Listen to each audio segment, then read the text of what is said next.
जाएगी, काम मुक जाएगा, क्योंकि साडा पिंड जिहड़ा ना म्यूचुअल जिहा रिलेशनशिप है, सारे रिश्तेदारियां ने, कोई इख्तलाफात नहीं, खासकर दीन के मामले में कोई इख्तलाफ नहीं। लेकिन कोई बंदा भी अगे नहीं लगा, कोई बंदा भी नहीं बोलिया। तुहानूं ये पता है कि साडे हाफिज़ नहीं कोई, ते बच्चियां दा किन्ना कुछ नुकसान हो रहा। 4 महीने हो गए ने बच्चियां नूं पढ़ाउण वाला कोई नहीं। जिहड़े पहलां उन्हां पढ़िया वो भी वो पढ़ाई जाते हैं, जिहड़े साडे वड्डे ने उन्हां दी उम्र ते गई लंघ, साडी लंघदी एडी ना। गुस्ल दे फर्ज आउंदे ने ना नमाज़े जनाजा आउंदा है। दीन दी साडे च इन्नी कमी है ते किसी बंदे नूं कोई ख्याल नहीं। सारे बंदे अपने दुनियावी कम्मां मामलात ते डिस्कस कर लैंदे ने, काम मुका लैंदे, रौला पैंदा मुका भी लैंदे ने। लेकिन मैनूं तवज्जो है कि दीन दा यह मामला हाफिज़ को नहीं 4 महीने हो गए, कोई बंदा भी अगे नहीं लगा। पता नहीं की वजह, क्यों नहीं लगते भी असीं अगे होईए ते भी वो 4 घाट साडे घरां दी नाराज़गी दा डर है, लेकिन अल्लाह ताला दी नाराज़गी दा डर कोई नहीं। ये मुशावरत नहीं हुई 4 महीनों के विच। ते जिहड़े कि हाफिज़ उन्होंने किस शिक ते कढ़िया गया जिन्होंने कुरान पाक नहीं आउंदा, वो मुशावरत नाल हाफिज़ नाल लैके आवो। कोई बंदा उठ के जाके शायद कारी लै आवे, उन्हां दा कुरान सुनो। अगर कुरान नहीं आउंदा अगले जुम्मे तकरीब रखो, अलविदाई तकरीब, उन्होंने विद्या करो, हार पवाओ, ऐलान करो कि साढ़े 18 साल उन्हें खिदमत की है, असं हाफिज़ विद्या करने पे। सारे बंदे 100 50 देन आके हाफिज़ की खिदमत कर, हार पवाने का तरीकेकार है, ताकि इलाके च पता लगे गाजी आमर अब्दुल रहमान चीमे का पिंड है, उन्हें हाफिज़ को 18 साल की खिदमत का सिला यह दिता है।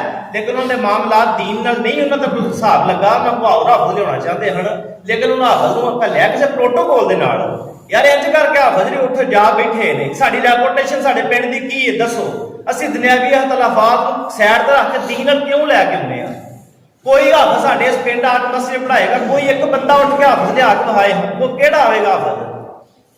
जदों इख्तलाफात पै जाण फिर उस जगह ये इख्तलाफात नूं मुकावो, उस हाफिज़ नूं लियावो, उहदा कुरान सुनो, किसे गाली करो। अगर नहीं आउंदा मैं इस हक च हां, ओनूं तुसीं कड्ढो, ओनूं ऐसा बंदा लियाओ जिहड़ा साडे बच्चियां दे आउण वाले मुस्तकबल दे दीन दे बच्चियां नूं सिखाए। इस हाफिज़ दे हक च असीं नहीं, मेरा किसी बंदे दिलदारी का कोई मकसद नहीं, ना मैनूं किसी का यकीन करो अल्लाह के घर का कोई इख्तलाफ है। मैं सिर्फ ये चाहना कि दीन का काम होवे। साडी तो यार लंघदी है भी साडे वड्डे लंघ गई है, गुस्ल के फर्ज नहीं आते, वजू के फर्ज नहीं आते, नमाज़े जनाजा नहीं आती। आखिर कोई इंदा बंदा आवेगा जो साडे बच्चों को सिखावेगा दीन की तरवीज, तुहाडा सदका जारिया है। अल्लाह के रसूल ने फरमाया इंसान दुनिया को चला जाता है, लेकिन नेक सालिह औलाद वो सदका जारिया ते हमेशा काम होता है। मेहरबानी करो दीन नाल भी थोड़ी तवज्जो दिओ, मुशावरत दे नाल उन्हां हाफिज़ लियावो, लिया के उन्हां दा कुरान सुनो। इख्तलाफ ते इन्हां दा कुरान नहीं आउंदा, अगर नहीं आउंदा यकीन करो इत्थे अगले जुम्मे तकरीब रखो, आखो हाफिज़ जी तुहानूं कुरान नहीं आउंदा, असीं तुहानूं की करिए, तुहाडा की किन्ना कुछ वेखीए। साडे आउण वाले बच्चों के मुस्तकबल का सवाल है। लिहाजा वो जुम्मे दे उन्होंने एक तकरीब रखी जाए, अलविदाई तकरीब, जिहड़ा सोहना महजब तरीका है। साडी रेपुटेशन इस पिंड की कायम रहे, तब लोग आखन यार गाजी साहब का पिंड है, 18 साल तो बाद सिला उन्हें यह दिता है, वह विद्या का कर दिता एक इलमी लिहाज नाल, लेकिन उन्हें हार पवाए ने देखो जी खिदमत की है, दिता वो दिता, इंज ना करिए। बाकी जे किसी बंदे ने कोई मुशावरत करनी है जुम्मे के बाद बवो कर लांगे।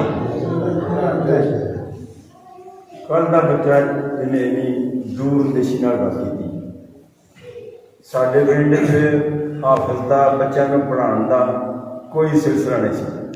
मेरे वालिद साहब ने जाती तौर पर जाती जगह दे के ये सिलसिला शुरू किया, तो जोड़ा हुण तक ना प्रमाण चढ़ता तब्दीली आती गई, वो डिवेलपमेंट होती गई, अच्छे तो अच्छा हाफिज़ आया, ये मुश्किल हाफिज़ आया सी। इन्होंने अराह का मसला बना के ते कोई चौधरिया ने मतलब विद्या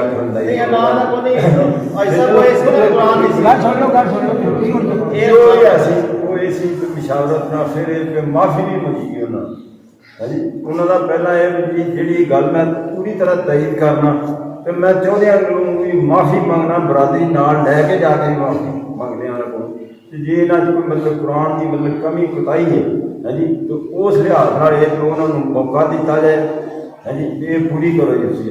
एज बशर असीं इख्तलाफात की गल ही नहीं करते, असीं गल ये करने हैं कि उन्होंने ऑब्जेक्शन उन्होंने इल्जाम लगा है कि उन्होंने कुरान नहीं आउंदा, असीं आंदे अगर नहीं आउंदा तो बाकी नहीं रखना चाहिए, बच्चे दे आपको अच्छा करना चाहिए। लेकिन अगर आउंदा है 18 साल पढ़ाया बच्चे के ख्यालात की पूरी तरह तयद करने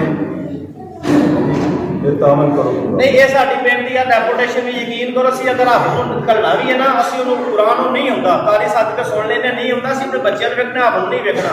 ਇਹ ਸਾਡੀ ਰੈਪੂਟੇਸ਼ਨ ਨਹੀਂ ਹੈ। ਅਸੀਂ ਜੁਮੇ ਤਕਰੀਰ ਰੱਖੀ, ਹਾਫਿਜ਼ ਨੂੰ ਹਾਰ ਪਵਾਈਏ 100 200, ਅਸੀਂ ਇਹਦੇ ਮੁਤਾਬਕ ਨੇ ਖਿਦਮਤ ਕਰੀਏ ਕਿ ਹਾਫਿਜ਼ ਜੀ ਸਾਡਾ ਨਹੀਂ ਚੱਲਦਾ, ਤੁਸੀਂ ਹੁਣ ਵਿਦਿਆ ਕਰੀ ਜਾਈਏ ਤਾਂ ਕਿ ਦੂਰ ਤੱਕ ਲੋਕਾਂ ਨੂੰ ਪਤਾ ਲੱਗੇ ਕਿ ਯਾਰ ਰਾਜਸਥਾਨ ਦੇ ਪਿੰਡ ਵਾਲੇ ਇਹ ਦੀਨ ਦਾ ਕੰਮ ਕਰਨ ਵਾਲਿਆਂ ਨੂੰ ਇਹ ਸਿਲਾ ਦਿੰਦੇ ਨੇ। ਇੰਜ ਨਾ ਕਰੋ ਕਿ ਜਿਹੜਾ ਉਹ ਬੰਦੇ ਰੈਪੂਟੇਸ਼ਨ ਸਾਡੇ ਪਿੰਡ ਦੀ ਖਰਾਬ ਹੋ ਜਾਵੇ।